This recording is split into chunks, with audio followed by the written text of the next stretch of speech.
If it ain't Boeing, I ain't going. Welcome to the Super Pilotish channel. My name is Graham Wilson, and today, in my basement, I'll be talking about why Boeing is buying Spirit AeroSystems. What's going on here?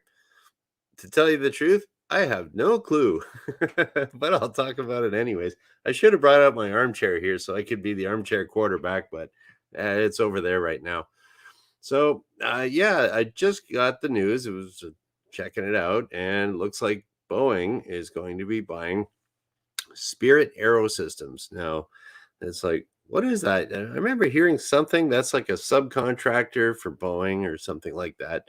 So okay, I'm gonna put on my kind of my journalism hat here. We're gonna read the statements, and then I'm going to give my 2 cents worth. So there's a statement. I'm gonna see if I can check it out here on my computer from Boeing, and so it's dated July 1st. That's today, and Boeing to acquire Spirit AeroSystems. Okay, and there's some bullet points there that says demonstrates commitment to aviation safety, improves quality for Boeing commercial airplanes, leverages Boeing enterprise engineering and manufacturing capabilities, maintains continuity for key U.S. defense and national security programs, supports supply chain stability and critical manufacturing workforce, and provides long-term value for commercial and defense customers, employees, and shareholders.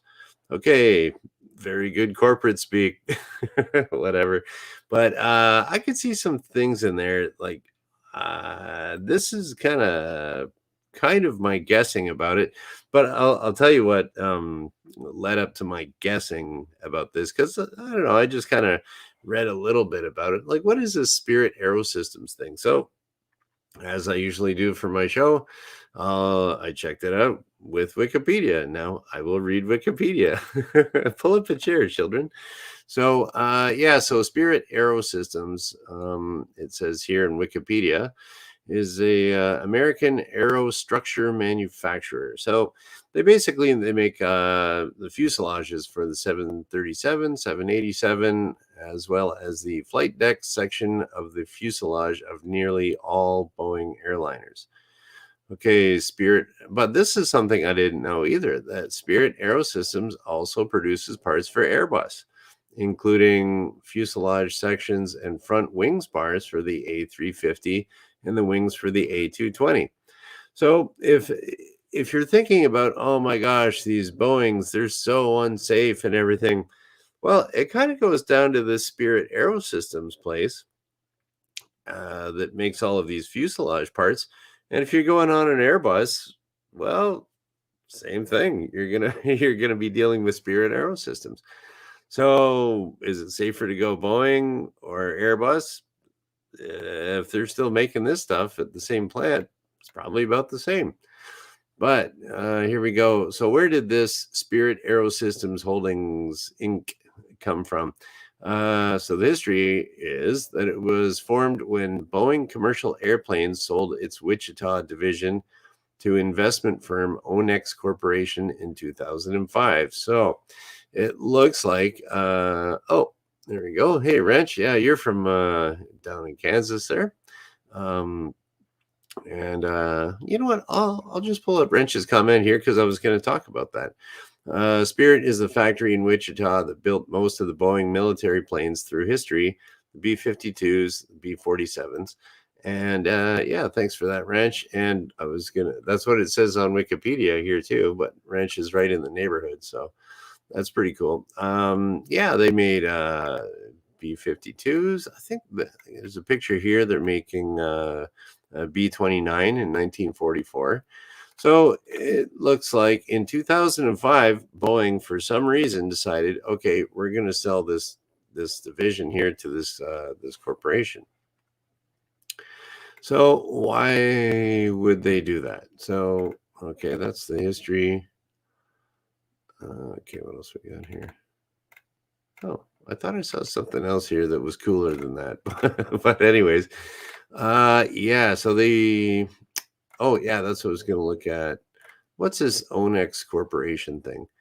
So Onex Corporation, it's an investment management firm that's actually Canadian. So it was formed when Boeing sold it to this investment firm. So right there, I'm kind of thinking, okay, what do investment firms want? I'm investing. I want a return on my money, and I want that quarterly. Thank you very much. Give me my quarterly profits. Could anyone see a problem with that when it comes to aviation safety and the demand for an investor to get their profits? I mean, yeah, everyone's got, every business has to make a profit. Otherwise, you go out of business. So it's like, okay, yeah, but I wonder, this is I'm just putting on my, because I am speculator Graham today. I'm just doing wild speculation here. I have no idea that something since 2005. I'll bet you the culture has changed a lot there since it became under the umbrella of Boeing. And now Boeing has like really amazing safety systems. They're, like when it comes to all the aircraft, airline safety systems and everything like that, they got like some really, really top notch engineers working there that are thinking at a systems level where, okay, this has to be plug and play for any pilot can come in and fly this plane, or any mechanic can go and do this. And so, so the system protects from, human error and stuff like that. So I was like, that's interesting that in 2005, this Spirit AeroSystems was made. And so now were those original safety systems from Boeing, were they kind of getting degraded perhaps over the years? Who knows? But then like why would they want to why would Boeing want to buy this company anyways? Well, I think the straw that broke the camel's back here was on January 5th of this year, the Alaska Airlines flight 1282. That's where that door plug blew out, causing an uncontrolled decompression of the aircraft. So I was like, okay, well, what was that all about? So then I pulled that up on Wikipedia, that crash, because it seems like, they're having a few little problems there with the 737 Max, what's it, Max 8. And like they were grounded and stuff. And that, to me, that seemed kind of like an engineering problem with their angle of attack indicators and some other weird stuff, and it wasn't too good. And anytime there's an accident like that, you're on the hot seat. And I think the straw that broke the camel's back here was the Alaska Airlines flight where the door plug blew out. And now that one there, it's like, well, what was that all about? I don't know, because like, I mean, you would think that that just that engineering, like that should not have happened. So how did it happen? And they did do an investigation into that. Yeah, so here we go. I'm just checking it out here on the Wikipedia here. So I wanted to check out, where are we here? Accident. Here we go. Okay. So basically what happened was, okay, investigation. Here we go. Oh, geez, I should have. Okay, the NTSB's initial assessment found that the stop pads and fittings of the door plug and frame were intact, and that the plug had moved upwards to clear the pads to enable its ejection from the aircraft. So there was, it's kind of got these, and you can check it out on Wikipedia too. Maybe I'll throw a link in the description below. But it was, I mean, if you kind of lifted this thing up and out, then you could take the door right off. But there was these 4 bolts that were in there to design it so that you can't lift it up to take it out. So, and those bolts were not there. So now, why were those bolts not there? Does that have anything to do with Boeing buying this company? So 4 bolts are missing. So, and then there's like, luckily no one was injured too terribly in that accident where it lost the door plug. But Um, okay. The NTSB released a preliminary report on the accident on February 6th, which said that the damage patterns on the door plug indicated that the four bolts intended to secure the door plug had been missing when the accident occurred. They also reviewed Boeing records showing evidence that the plug had been installed with no bolts. Okay, now I did see in here. Now, why did those bolts not go in? And that was not, oh, geez, I saw it here. Where were we here? Oh, right at the beginning. Aircraft. Sorry about this, folks. Okay. Yeah, so this was a pretty new airplane here. So the aircraft involved with that, with the Air Alaska flight, um, it was a new airplane. Actually, it was around 2 months old at the time of the accident. That's what Wikipedia is saying here. It first flew on October 15th, 2023, and was delivered to Alaska Airlines on October 31st, and entered service November 11th. So this was only like a couple months it's been flying. And the aircraft had logged 510 total flight hours over 154 flights. So it was very new. But where are we here?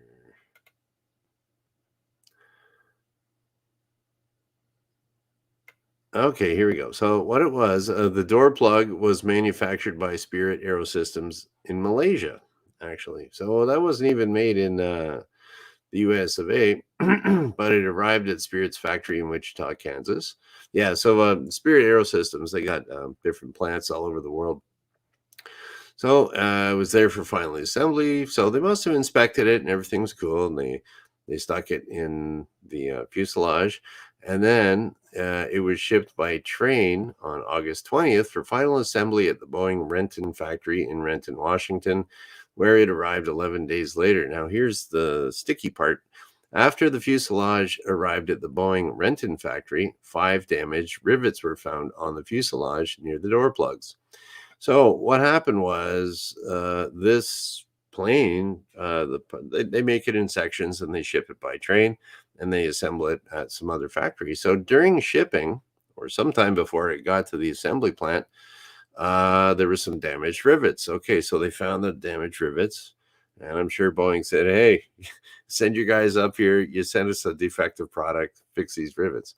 So the plug was removed so that Spirit AeroSystems employees could fix the rivets. Once the repair was made, the door was reinstalled but not bolted into place. Boom. So that's it. Uh, Something was damaged in the shipping of it. So how could, so if that didn't happen, the plug wouldn't have to be removed and the bolts probably still would have been in there. So yeah, so it's kind of one of these things with any type of aircraft accident. There's one thing that leads to another, that leads to another, that leads to another.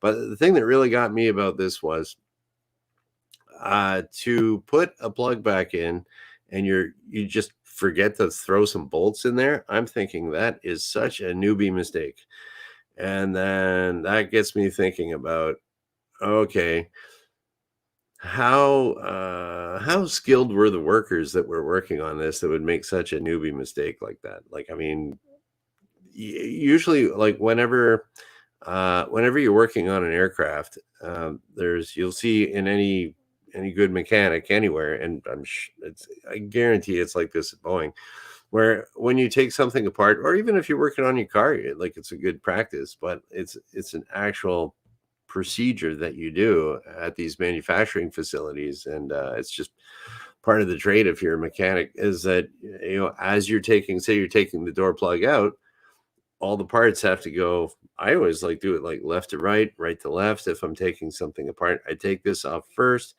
so, and you lay it down left to right, and then you reassemble it right to left, or something like that. How's that on my camera? Right, left. But so for you to go and, okay, I'm taking out these 4 bolts and they're just gone. Eh, That seems very unlikely and a very, very noob apprentice type of mistake. So that gets me thinking too.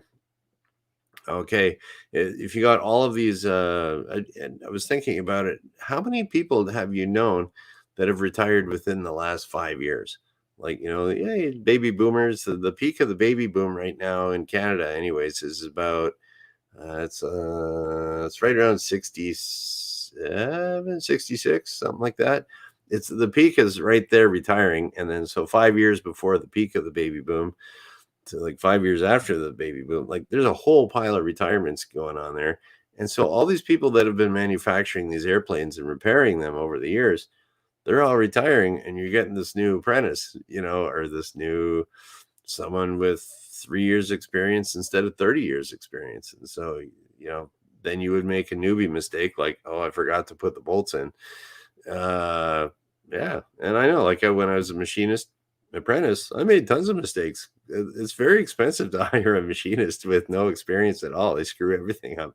Well, try to put them on easy jobs and stuff like that, but you're going to make mistakes if you don't know what you're doing, and you have to learn.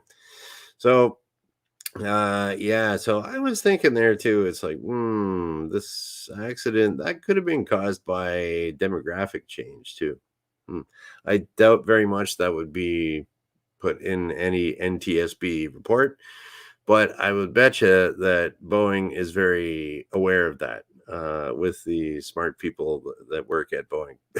I mean, they just hire like the best aerospace engineers in the world and stuff like that, So it's like, yeah, they know what they're doing there, I think. So basically, why is Boeing buying this? They didn't. They did mention it slightly in their statement. Um, the one key that Boeing said in their statement here was commitment to aviation safety improves quality for Boeing commercial airplanes. So they want to be able to keep their Boeing wants to, like, if we buy this company, we're taking control of the safety systems here, because who knows how good the safety systems have been. If the company was bought in 2005, were the safety systems getting degraded and cutting corners here and there and everything? Because yeah, if you're not from the aviation world or something where there's a culture of safety where it's very important to, this is you can't do this, dude. Rather than, I'm an investor, give me my quarterly profits. So I think at any company I've ever worked at, the culture is determined from the owner. You can have your manager, but he's got a boss too, and he's got a boss, and he's got a boss. It comes down to the very top boss, and whatever that guy says goes, or girl, or whoever, and that just goes through the whole operation. So if you're owned by someone that's driven by quarterly profits, rather than we want to make the safest airplanes in the world and make a profit, yeah, there's a different mentality there that over the years could be not so great. But what else we got here? So the other thing in the Boeing statement here was they mentioned something here: supports supply chain stability and critical manufacturing workforce. Okay, critical manufacturing workforce. So there we go. It's that the Boeing is showing right in their statement. It's like, we want our workforce to be good, so they don't make these newbie mistakes, right? And so I think they're onto something there. And I have seen that in the aviation industry where I'm not mentioning any names, but there was we'll say a company that got bought out by a bigger company that they were related to, because the larger company looked at the safety standards of the smaller company and said, oh my God, we can't have our passengers transferring onto those airplanes with that type of culture. We'll buy it, we'll institute our culture there, and then we'll be safe. Like, so that can happen where there's a company that they see something so egregious that they're like, okay, it's better for us just to buy the company and put our safety systems in so that, this isn't going to happen. So yeah, I've seen that happen here in Canada. I'm trying to think. There's someone else that did that. Um, yeah, it's one company in particular that's I know for a fact that happened. So I think this is also in aviation. So safety culture and everything has to come first. And yeah, I think that's really what happened there is they're buying them out. So I'm just looking at my funny little tabs here under my camera. Um, yeah, so they're buying them out for safety reasons. That's what I would speculate. There we go. And then you could look at, why is the CEO stepping down? I'm sure the CEO there, that dude is, he's on the hot seat. But ultimately, if you're the CEO of a company, it's your job to make sure that the stocks stay up high and everyone's making tons of money. That's your job. So, Boeing stock's been down a bit. You're out of a job, dude. That's it. Doesn't matter why. It might not even be your fault, but it's you're going out. Oh, and then in case you're wondering, I was also looking at that because Spirit AeroSystems makes Airbus parts too. Apparently, they're going to kind of Boeing is going to buy that company, and the company will complete its Airbus orders, ship them off to Airbus, not take any more, and then Airbus, you guys do find some other contractors for that type of stuff, and then yeah, and then Boeing will just own that company again. It'll go back to the way it was. Oh, that was it. Now I was thinking of another company that did that. Was the phone company here in Ontario, Bell Canada. They contracted out all of their installation and repair, all the trucks driving around installing phones and stuff. And so they thought, oh, we're going to save a whole bunch of money and everything's going to be great. We'll just we can cut that off and we'll start up this other company called Entourage. And then, okay, then those guys, as they retire, will hire new guys that aren't unionized and all this other stuff. But as it turned out, the phone company ended up having to do a Boeing here and just buying the company back. So it's like, because sometimes things work best under one roof. So,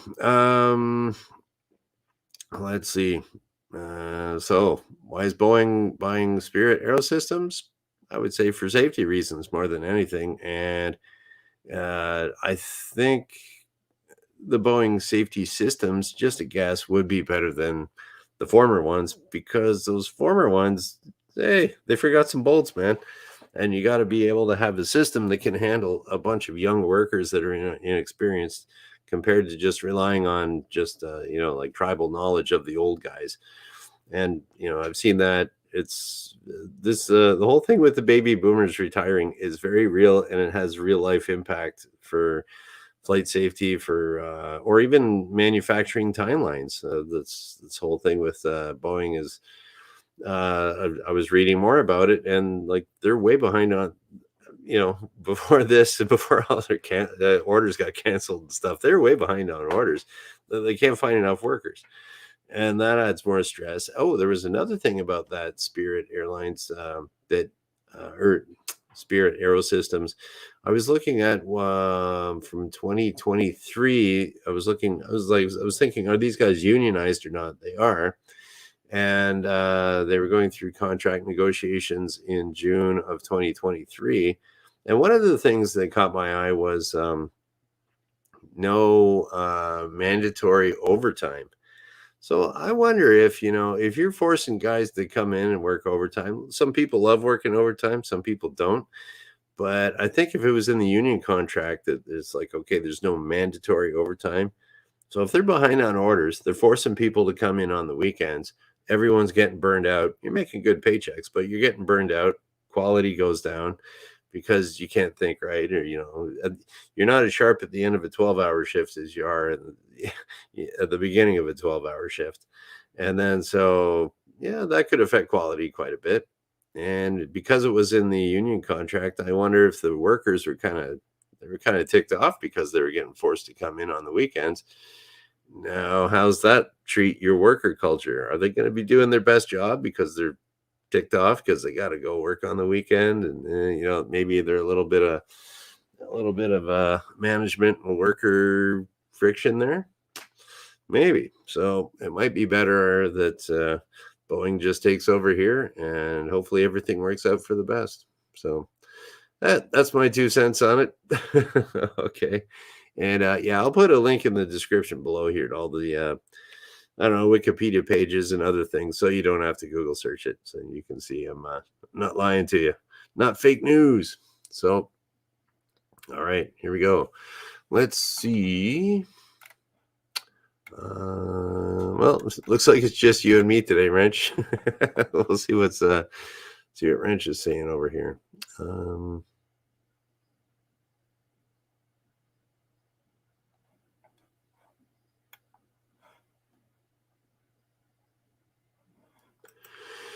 Okay, so Wrench still can't believe they make such a big deal of the door plug. Seems like a service mistake. They flew multiple times and didn't find bolts not installed. Yeah, it's a really weird. There, if you look at the, actually, I think after this, I'll put a link to the NTSB investigation there, and it kind of shows how all the bolts work with the door plugs and stuff. And yeah, so you can see how it would just with the design of it. You can see how you could just stick it in there without these retention bolts, and it can fly for a long, long, long time. It just has to get moved up and out the right way, and poof, out she goes. But you're really keeping it from moving up with the 4 bolts. I'll put a link to that later too in the when I do my post production here. What do we got here? So likely fuselage left Wichita with door bolted in, rented left bolts out, but with 500 hours. Really shocked service didn't see. Yeah, well, I think that's it's probably something that they don't really inspect all that much. And the way it was, you probably have to take off a whole bunch of things.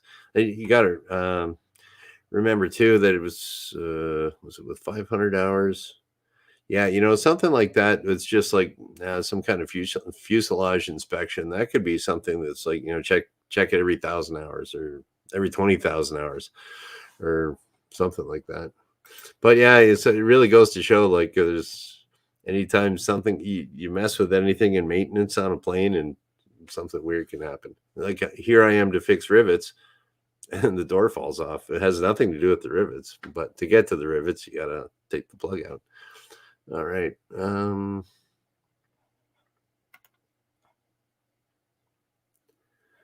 Okay, what do we got here? This is quality more than safety. Safety people make sure you have your PPE. Quality makes sure it was built to the drawings. Yep. Oh, there we go. And hey, afternoon, Brian. Thanks for coming by to say hello, bud. And happy Canada Day to you too. Hey, how's my lawnmower coming along, man? Brian's making me a custom made lawnmower, so we're gonna see how that goes. But no rush, man. My other lawnmower, I just got some new duct tape on my old lawnmower. It should be just fine. And oh, Dustin popped in here too. Hi, good information. All right, thanks, man. Okay. Yeah, I keep putting more and more duct tape on my lawnmower. It's like, oh, there's a hole, more duct tape. Ooh, that got bigger, more duct tape. So I've got the duct tape lawnmower. But until I get Brian's custom made super lawnmower. Okay, and yeah, that's about it for today. And what day is today? Monday. Okay, well, that's it. Happy Canada Day, all you Canadians, and I guess, will I be back? I gotta check my calendar. What's the 4th? July 4th. Will I be wishing the Americans? Oh, that's the Thursday. Okay. So no happy July 4th to the Americans today. Okay. Cool. That's about it. And yeah, so I'll be back on Wednesday. So I should post a pic of the more. I might do that. Yeah. Throw that on my Twitter or something like that. But yeah, anyways. Yep. Okay. I'll be back on Wednesday. I don't know what I'm talking about, but today was just kind of thrown on my lap. But I'll be back on Wednesday because I do this Monday, Wednesday, Friday at noon Eastern. and we'll just kind of shut her down. So thank you for watching. Bye.